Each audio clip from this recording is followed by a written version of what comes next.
O silêncio da sala de audiência era quase irreal. Câmeras piscavam em rajadas gigantes. Jornalistas murmuravam em expectativa, e no centro daquele palco de tensão caminhava ela, a mulher que o país inteiro agora chamava de assassina sem lágrimas. Seus passos eram lentos, precisos, como se cada movimento fosse ensaiado. Nenhum arrependimento, nenhuma emoção. Apenas aquele olhar vazio, frio como vidro estilhaçado. Lá fora, multidões se aglomeravam diante dos telões que transmitiam o julgamento. Até poucos meses antes, todos acreditavam que Yumen Long, o ator mais amado de sua geração, havia morrido em um trágico acidente. Mas a farsa se desfez, e o que restou foi uma nação em choque. Yumen Long era símbolo de talento e pureza. Sua voz doce e seu sorriso sincero faziam multidões acreditarem na beleza da vida. Quando seu corpo foi encontrado caído da varanda de seu apartamento de luxo, o país chorou. Flores cobriram ruas, fãs acenderam velas, e a mídia chamou de tragédia inevitável. Ninguém imaginava que, por trás daquele silêncio de luto, havia o som abafado de gritos, o cheiro de medo e o rastro invisível da crueldade humana. As primeiras suspeitas surgiram quando o relatório forense mostrou sinais que não pertenciam a uma queda: hematomas profundos, marcas de contenção, sedativos no sangue. O corpo não contava a história de um acidente, contava a história de uma execução. Quando o nome dela apareceu pela primeira vez, o público duvidou. Era impossível associar aquele rosto sereno, quase angelical, ao horror descrito nos autos. Mas as provas eram claras. E agora, diante do tribunal, ela enfim falaria. O juiz pediu silêncio. Ela sorriu. Um sorriso breve, quase imperceptível, mas suficiente para gelar o ar. Vocês querem que eu confesse? Que eu diga que planejei tudo? Perguntou com voz suave. Por que eu perderia tempo com alguém como ele? Risos contidos ecoaram entre as câmeras. Mas logo o sorriso sumiu. A expressão se partiu, e o que emergiu foi algo entre o desprezo e a libertação. Sim. Eu o vi cair. Quis vê-lo cair. O murmúrio coletivo soou como uma explosão. O repórter descreveu: foi como se o tempo tivesse parado. Até a respiração parecia um crime. O tribunal inteiro prendeu o ar enquanto ela, com calma perturbadora, descrevia o que acontecerá naquela noite. Yu não tinha se jogado. Ele havia sido drogado, dominado, espancado. Ele tentou resistir, mas o corpo não respondeu. Eu o observei desmoronar, o brilho dele finalmente se apagando. O laudo confirmou: sedativos potentes, fraturas em locais que indicavam luta, feridas antigas e novas. Havia marcas de amarras nos pulsos. A conclusão era inescapável: Yu Minglong foi derrotado antes de morrer. A queda foi apenas o último ato. Enquanto os promotores liam as evidências, ela manteve-se imóvel. Nenhuma lágrima, nenhum sinal de arrependimento. Até que um jornalista perguntou o que a levou a fazer aquilo. Foi então que ela falou, não com raiva, mas com um tipo de sinceridade doentia. Vocês nunca sentiram inveja? Aquela que consome, que queima e não morre. Ele tinha tudo. Eu tinha nada. Cada aplauso para ele era uma faca em mim. Sua voz tremeu por um instante, mas não de emoção, de prazer. Eu o vi subir. Ano após ano. Quanto eu era esquecida, ele brilhava. Eu esperei, planejei. Eu queria o momento perfeito. Mas naquela noite, eu não aguentei mais. Eu precisava vê-lo cair. Literalmente. A plateia se ergueu em choque. O juiz precisou ordenar silêncio 3 vezes. O advogado de defesa abaixou a cabeça, envergonhado. Ela, porém, parecia mais leve a cada palavra. Vocês o amavam, não é? Achavam que ele era intocável, bonito, puro, perfeito. Mas a perfeição é uma mentira. E eu só arranquei a máscara. Suas palavras gotejavam veneno. O repórter descreveu que, a cada frase, o ar se tornava mais pesado, como se o próprio tribunal respirasse medo. Mas o horror ainda não havia terminado. Quando os promotores perguntaram como ela executou o plano, o tom dela mudou. Os olhos se estreitaram, e o sorriso retornou. Vocês acham que eu fiz tudo sozinha? Um silêncio inquieto tomou conta da sala. Ele confiava demais nas pessoas erradas. Às vezes, A traição vem de onde você menos espera. As câmeras focaram em seu rosto. Os que o arrastaram até a varanda não eram estranhos. Eram amigos. Amigos de infância. Um grito ecoou do fundo da plateia. Jornalistas se entreolharam, sem acreditar. Continuou, eles o amavam, mas também o invejavam. Queriam o que ele tinha: fama, amor, luz. Eu apenas dei o empurrão que faltava. O juiz ficou imóvel. Os nomes dos cúmplices foram lidos. Eram conhecidos no círculo de Will, homens que cresceram ao lado dele, que dividiram sonhos, músicas e segredos. O país inteiro mergulhou em incredulidade. Eles o traíram por inveja? Perguntou uma repórter com a voz embargada. Ela apenas deu de ombros. Ninguém é inocente. Todos queriam vê-lo cair. Eu só tive coragem de fazer acontecer. Lá fora, o público chorava de raiva. Alguns arremessaram pedras contra os telões. Outros apenas rezavam, pedindo justiça. O rosto de Will, tampado em cartazes, parecia olhar de volta para o mundo com tristeza muda. Enquanto o julgamento prosseguia, a atmosfera se tornava insuportável. Cada detalhe revelado era mais cruel que o anterior. Ela contava como manipulou os amigos de Will, um a um, usando medo, dívidas e promessas. Eles me deviam. Eu sabia o que cada um temia perder. Sua voz soava como a de alguém contando uma história banal. Mas o conteúdo era monstruoso. Eu disse o que fazer. Segurem-no, calem-no. Façam parecer um acidente. E eles obedeceram. A corte escutava em silêncio absoluto. O promotor perguntou o que ela sentiu ao vê-lo cair. Ela sorriu. Paz. O horror se tornou completo quando as provas materiais foram exibidas. O relógio de Will, encontrado no bolso interno de seu casaco, protegido por suas próprias mãos. Mesmo drogado, mesmo sem forças, e havia tentado preservar aquilo. Dentro do relógio estavam impressões digitais, DNA e microfibras dos agressores. Era a prova irrefutável. Ela observou o objeto com desdém. Então foi isso, um relógio que me trai. Ele já estava morto. E vocês acham que um trinquete muda alguma coisa?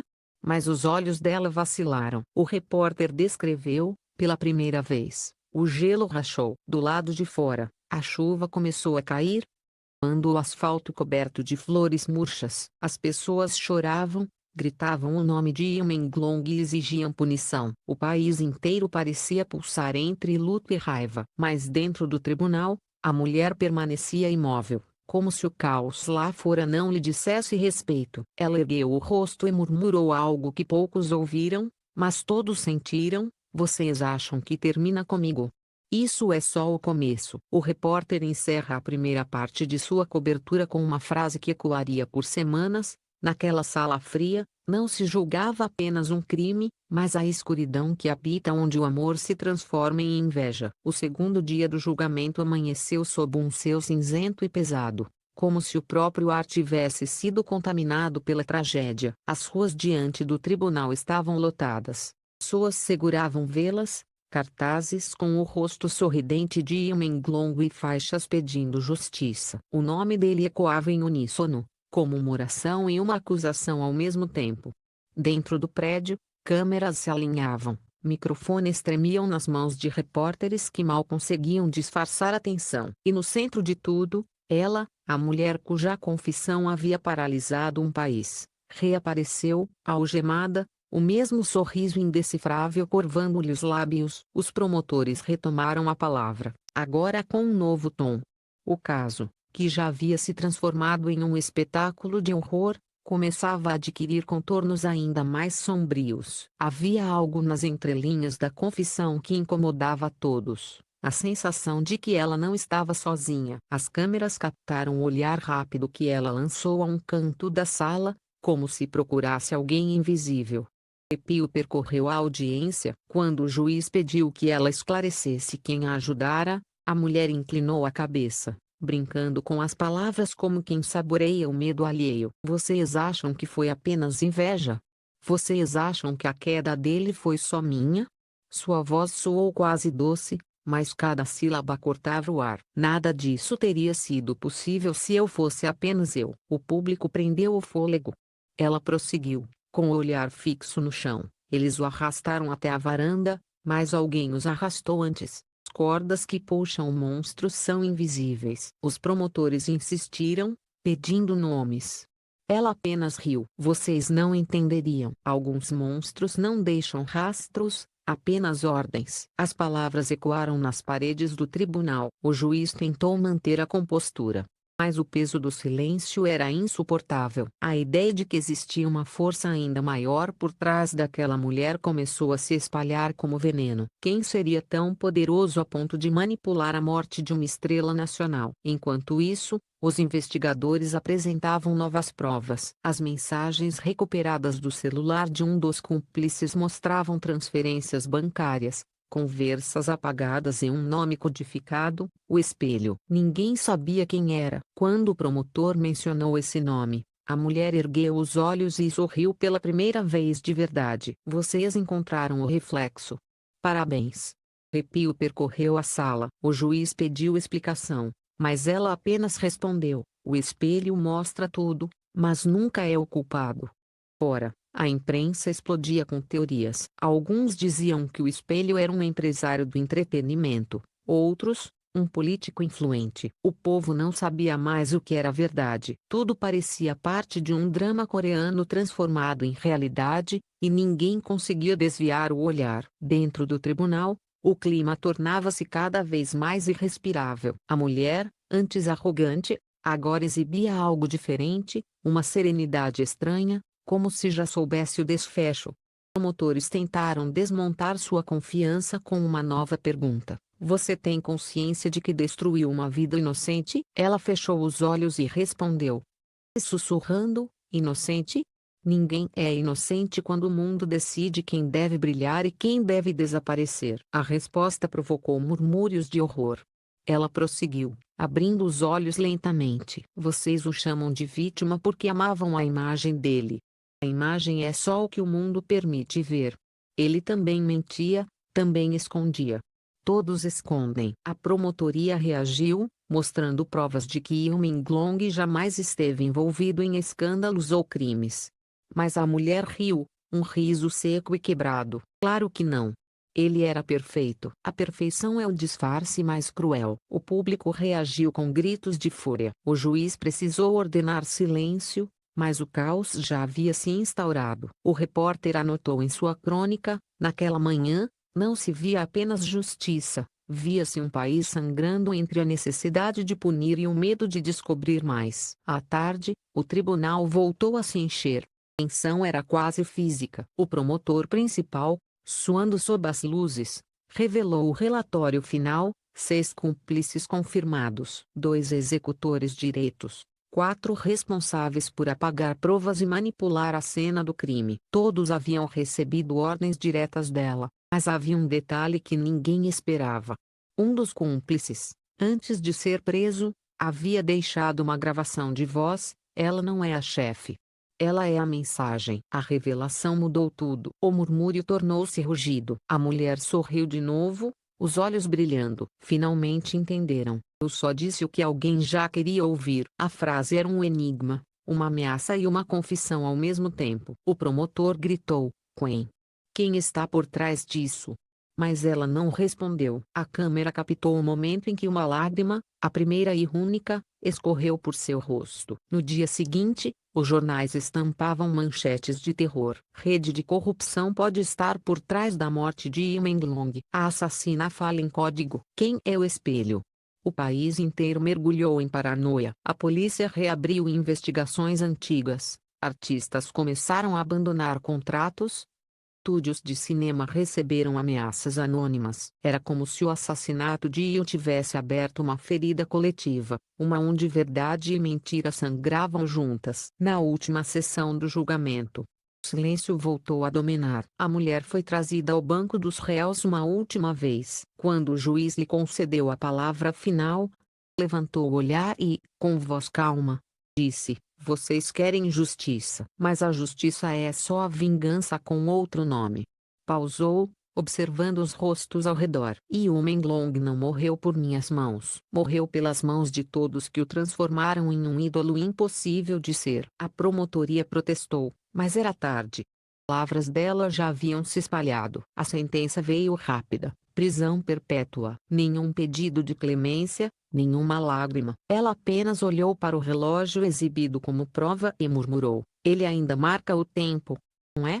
O tempo de todos nós. O juiz anunciou o veredito, mas naquele instante, o som das câmeras se sobrepôs à sua voz. O repórter descreveu: foi o silêncio mais alto que já existiu. Do lado de fora, chovia novamente. As flores diante do tribunal se desfaziam sob a água. Mas os fãs continuavam ali, cantando as músicas de Will, segurando fotos, acendendo velas. O mundo inteiro parecia preso entre dor e incredulidade. E enquanto a mulher era levada embora, algemada, alguém no meio da multidão gritou: o espelho ainda está solto. A frase se espalhou como fogo. Teorias ressurgiram, novas investigações começaram. E em uma cela fria, ela sorria, sozinha, olhando para o teto. Vocês acham que me prenderam? Murmurou. Mas o reflexo nunca morre. Nos meses seguintes, rumores continuaram a circular. Um produtor famoso desapareceu. Um empresário foi preso por fraude. Em uma gravação vazada, uma voz feminina idêntica à dela dizia: "E o foi apenas o começo." O repórter encerra sua matéria com as últimas palavras que ficaram ecoando nas telas, nos rádios e na memória de milhões. Ela confessou o crime, mas o verdadeiro assassino talvez ainda esteja olhando o mundo, do outro lado do espelho.